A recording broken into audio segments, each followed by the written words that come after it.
Here's the top stories for March 4th. The two remaining impeachment complaints filed against Vice President Sara Duterte have been deemed sufficient in substance by the House Committee on Justice on Wednesday, March 4th. Passing the test for sufficiency in substance were the Father Joel Sabala et al. Complaint, which contained 6 grounds for impeachment, and the Attorney Nathaniel Cabrera complaint, which listed 7 grounds for impeachment. The Sabala et al. Complaint was the first to be declared sufficient in substance following a vote result of 54 affirmative, 1 negative, and 0 abstentions, while the Cabrera complaint was declared the same in a similar outcome of votes. Quezon City 4th District Representative Jesus Bong Suntay was the lone no vote in the consideration of both the Sabala and Cabrera complaints. Vice President Sara Duterte on Wednesday, March 4th, filed a perjury complaint against one of the witnesses in her impeachment complaint. Duterte filed a complaint against Ramil Madriaga, who claimed to be her former aide who had delivered large amounts of money to various individuals upon her instruction at the office of the city prosecutor of Taguig, where she was joined by lawyer Salvador Pinello. Duterte cited how the International Criminal Court, or ICC, allegedly depended on the invented stories by witnesses presented by former Senators Sonny Trillanes, including those of Arturo Las Cañas and Edgar Matabato. The vice president claimed that the House of Representatives is repeating the same tactic of using what they call a witness.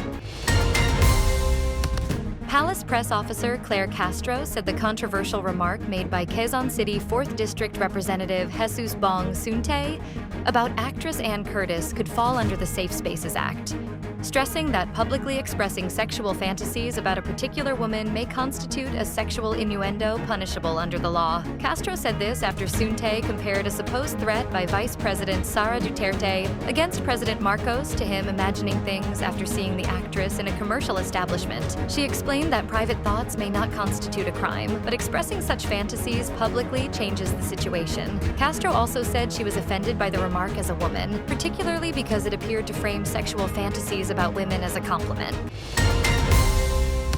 The Philippine Atmospheric, Geophysical, and Astronomical Services Administration said the northeast monsoon, locally known as the Amihan, continues to affect extreme northern Luzon, while warmer and more humid conditions are being experienced across the rest of the country on Wednesday, March 4th. Pagasa said the Amihan is bringing partly cloudy to cloudy skies with isolated light rains over Batanes and Babuyan Islands. Meanwhile, the easterlies, or warm winds coming from the Pacific Ocean, are affecting much of the country, bringing cloudy skies with scattered rains and thunderstorms over Surigao del Norte, Surigao del Sur, and Dinagat Islands. The agency said humid conditions are gradually becoming more noticeable, especially during the afternoon and evening, as the Amihan season nears its end.